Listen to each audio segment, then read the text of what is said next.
Pasti sangat pusing ya Bun, jika si kecil menangis sambil berteriak kencang, memberontak, melempar benda, dan bahkan menyakiti diri sendiri atau orang lain. Ini sering terjadi saat keinginannya tidak terpenuhi, seperti membeli sesuatu yang sangat diinginkannya, contohnya mainan. Kondisi inilah yang disebut dengan tantrum. Tantrum merupakan suatu tindakan yang tidak menyenangkan dan terkadang agresif. Tantrum adalah suatu ledakan emosi atau kemarahan yang tidak terkendali. Pada balita, perilaku tantrum biasanya ditandai dengan menangis, menjerit, memukul, melempar barang, mendorong, menggigit, menginjak, menendang, atau bahkan menjatuhkan diri ke tanah. Masalah yang paling sering ditemui hampir pada semua anak balita. Bunda akan merasa kebingungan untuk menangani masalah ini. Apalagi jika hal ini terjadi di tempat keramaian seperti mall, pasti sangat butuh kesabaran yang ekstra menghadapi tingkah si kecil ini, bukan? Tapi kebanyakan orang tua akan luluh dan akan mengabulkan permintaan anak ketika anak mengalami kondisi tantrum ini. Jika dituruti terus-menerus, anak akan memiliki sifat manja dan ini tidak baik untuk perkembangan si kecil ke depannya. Jenis-jenis tantrum. Yang pertama, manipulatif. Tantrum manipulatif muncul ketika keinginan anak tidak terpenuhi. Anak akan tantrum dengan cara dibuat-buat untuk mendorong orang lain, khususnya orang tua, agar memenuhi keinginannya. Tantrum jenis ini sering terjadi karena anak mengalami penolakan atas apa yang diinginkannya. Mama. Ya nak, gak usah tarik rambut mama. Aku mau main itu. Nggak boleh nak, mainanmu lo udah banyak. Mana? Udah rusak. Mau itu. Rusak. Nggak boleh. Rusak, Ma. Pasti kamu rusak ini sengaja ya. Rusak tuh, rusak. Besok ya. Sekarang, Ma. Besok aja ya. Yuk belanja dulu yuk. Sebagai orang tua, untuk mengatasi tantrum ini bisa dengan membawa anak ke tempat yang tenang, biarkan anak meluapkan emosinya. Jika sudah, sampaikan kepada anak bahwa sikapnya yang tadi tidak baik. Yang kedua, kelelahan dan frustasi. Ini biasanya terjadi ketika para orang tua sedang melakukan aktivitas di luar sambil mengajak si kecil. Biasanya si kecil akan merasa dirinya bingung dengan sesuatu yang dia lakukan, seperti lapar, bosan, atau lelah. Biasanya kemarahan yang telah ia bendung akan menumpuk, akhirnya akan pecah dalam tangisan. Ya Ojeng, kemarin tuh aku tuh masakin suamiku. Semur jengkol. Kira dia suka, karena dia tuh suka semur jengkolnya di warung sebelah. Nah, aku kan masakin tuh. Nah, tiba-tiba dia bilang, kok rasanya aneh gitu loh. Apa sih, Nak? Mau pulang, Ma. Mau pulang. Lagi bentar ya. Nggak suka di sini, banyak produk. Saya bentar lagi ya. Ini pengecoan berondongnya udah mau mulai. Pengecoan arisan. Mama nggak suka, mau pulang. Lagi 5 menit aja ya. Tanya nak. Lagi 5 menit doang kok. Ya. Jadi gitu. Mau sekarang. Dalam hal ini, peran orang tua adalah memberi anak waktu untuk tidur, memberi makan terlebih dahulu sebelum mengajaknya melakukan aktivitas di luar rumah, atau bekalkan beberapa camilan kesukaannya. Jika dia merasa frustasi, cobalah untuk menenangkannya, atau Anda bisa menawarkan bantuan kepadanya. Yang ketiga, mencari perhatian dengan mengamuk.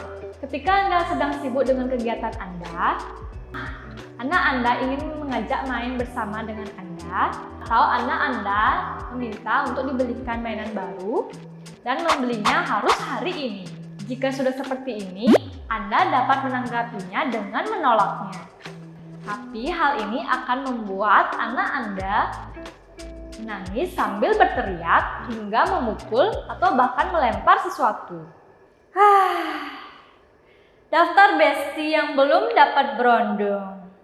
Eca udah. Rahma udah, Intan, Ria, Sukma, Rika, Yulia, Mama. Zara. Angkat yuk. Main sendiri dulu ya nak, mama lagi Mau sibuk. sama mama. Kamu udah lihat kan mama lagi sibuk. Siapa lagi ya? Sama mama. Main dulu sana sebentar ya. Gak mau. Bi, tolong pindahin anak ini, Bi. Tolong ajak ke panti asuhan ya, Bi ya. Gak mau. Tolong dilesin aja segera. Saya lagi sibuk. Jika anak Anda sampai seperti ini, Anda harus mengajak anak Anda ke tempat yang lebih aman. Biarkan dia mengamuk dan tawarkan untuk berbicara kembali jika dia sudah merasa tenang. Yang keempat, menolak. Ketika Anda menawarkan sesuatu kepada anak Anda, contohnya memberitahu waktunya untuk makan, pergian, mandi, ataupun tidur, dan si kecil menolak dengan kata tidak sebagai jawaban dari semua yang Anda tawarkan kepadanya. Nah, coba lihat jam berapa sekarang?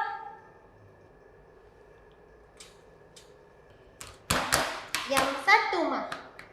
Waktunya apa? Belanja. Waktunya tidur. Gak mau. Ayo, Gak mau. udah siang ayo. Gak mau. Bagaimana cara mengatasinya? Anda bisa lakukan negosiasi waktu yang tepat untuk melakukan aktivitas tersebut, seperti memberikan penambahan waktu 5-10 menit untuk bermain. Yang kelima, amukan amarah. Ketika anak Anda kehilangan kendali secara fisik maupun emosional dengan cara berteriak ataupun menendang dan menyerang, sehingga Anda berpikir ini akan membahayakan dirinya dan juga orang lain. Mama jahat. Mama suka cari berondong. Jangan di sini marah-marahnya, nak. Mama jahat suka cari berondong. Aduin papa kamu ya. Mama jadi malu di sini. Gak mau. Mama, Mana mama? tadi Mama pesan berondong. Belum bayar. Mana dia lewat? Bagaimana cara mengatasinya? Anda perlu tenang, pegang atau peluk anak Anda jika Anda diizinkan untuk menyentuhnya. Katakan kepadanya bahwa Anda akan tetap memegangnya atau memeluknya sampai hatinya luluh dan bisa mengendalikan dirinya sendiri. Penyebab tantrum pada anak. Tantrum biasanya disebabkan oleh terbatasnya kemampuan anak untuk mengekspresikan perasaannya. Karena itu mereka hanya bisa meluapkan emosinya dengan cara menangis, berteriak, dan juga menjerit. Hal ini karena mereka belum belajar cara yang lebih tepat untuk mengekspresikan atau mengelola perasaannya. Berikut ini beberapa hal yang bisa terjadi penyebab dari tantrum. Pertama, temperamen. Kedua, stres, kelaparan, dan juga kelelahan. Yang ketiga, berada di situasi yang tidak dapat diatasi oleh anak-anak. Keempat, emosi yang kuat. Dan yang kelima, mengalami masalah kesehatan. Apakah tantrum pada anak berbahaya? Tantrum secara umum tidak berbahaya meski anak berteriak dan menangis. Anak sesungguhnya ingin mengekspresikan segala hal termasuk saat ia merasa tidak nyaman. Meski tantrum sebenarnya tidak berbahaya, yang sebaiknya dilakukan orang tua untuk memastikan keamanan buah hatinya seperti pastikan lingkungan sekitar aman, misal tidak ada barak pecah belah. Tetap tenang dan selalu temani anak saat tantrum, agar dia tidak merasa terabaikan. Kemudian hindari hukuman fisik pada anak saat tantrum. Berikan pelukan pada anak saat tantrum. Konsisten dan disiplin menentukan yang boleh dan tidak boleh dilakukan, sehingga anak mengerti aturan serta tidak ada lagi tantrum. Jika tantrum anak sudah mereda, ajak ia berkomunikasi untuk mengetahui apa penyebabnya. Apakah tantrum pada anak bisa diobati? Perlu orang tua ingat, tantrum biasanya akan berhenti dengan sendirinya seiring dengan bertambahnya usia anak. Hal ini terjadi saat mereka akan sanggup berkomunikasi apa yang mereka rasakan dan sudah bisa mengendalikan emosinya. Orang tua tentunya harus sabar melewati periode tantrum dan jangan putus asa untuk berkomunikasi dengan anak serta memahami perasaannya. Tetapi ada beberapa jenis tantrum yang menandai adanya masalah kesehatan pada anak, seperti masalah pencernaan atau masalah kesehatan lainnya. Tantrum jenis ini perlu didiagnosa yang pasti dari dokter. Jika para orang tua merasa tantrum pada anak berkaitan dengan masalah kesehatan, segera konsultasikan dengan dokter ya. Ini dia tips mengatasi anak tantrum. Sebagai orang tua, tentunya kita tidak ingin tantrum terjadi pada anak kita. Namun, jika ini terjadi, Anda tidak perlu khawatir. Anda perlu mengikuti langkah ini. Yang pertama, cari tahu mengapa tantrum terjadi. Mungkin saja anak Anda menangis karena lapar, lelah, frustasi, ataupun merasa cemburu karena ada anak lain. Yang kedua, pahami dan terima kemarahan anak Anda. Yang ketiga, alihkan perhatiannya seperti, itu lihat nak, ada kelinci lucu di sebelah sana. Yang keempat, tunggu tantrum hingga berhenti. Anda disarankan untuk tetap tenang dan sabar ketika anak Anda sedang mengalami tantrum. Abaikan orang sekitar Anda dahulu. Anda diharapkan untuk tetap berkonsentrasi pada anak Anda.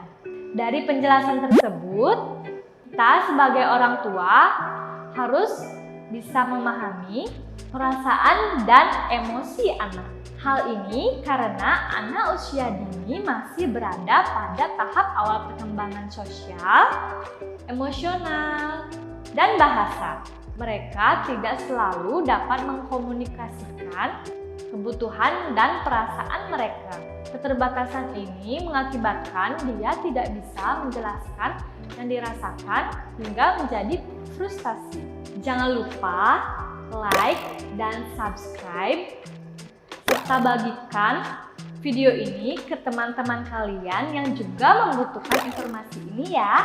Nantikan konten kita selanjutnya hanya di Seputar Keluarga Sehat. Bye-bye!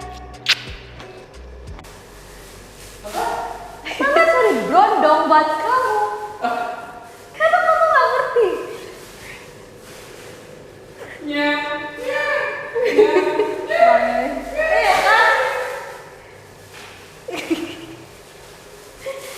Istri mama jadi brutal sama kamu. Mama jahat. Semur jengkol. Aku kira kan dia suka kan, soalnya pas dia beli di warung. Ya udah cukup, bagus. Udah? Bagus belum? Bagus, udah belum. Kasih ekspresi dulu, tantrum tidak. Tantrum secara umum tidak berbahaya. Tantrum sih. Ingatnya kalau sudah kayak gini tanggalin. Pasti sangat pusing ya bun. Udah. Yeay, selesai. Call to action. Nanti kan konten kami selanjutnya nih seputar keluarga sehat. Bye. Nantikan konten kita selanjutnya di Keluarga Sehat di seputar Keluarga Sehat. Bye. Nah, nantikan. Seputar keluarga.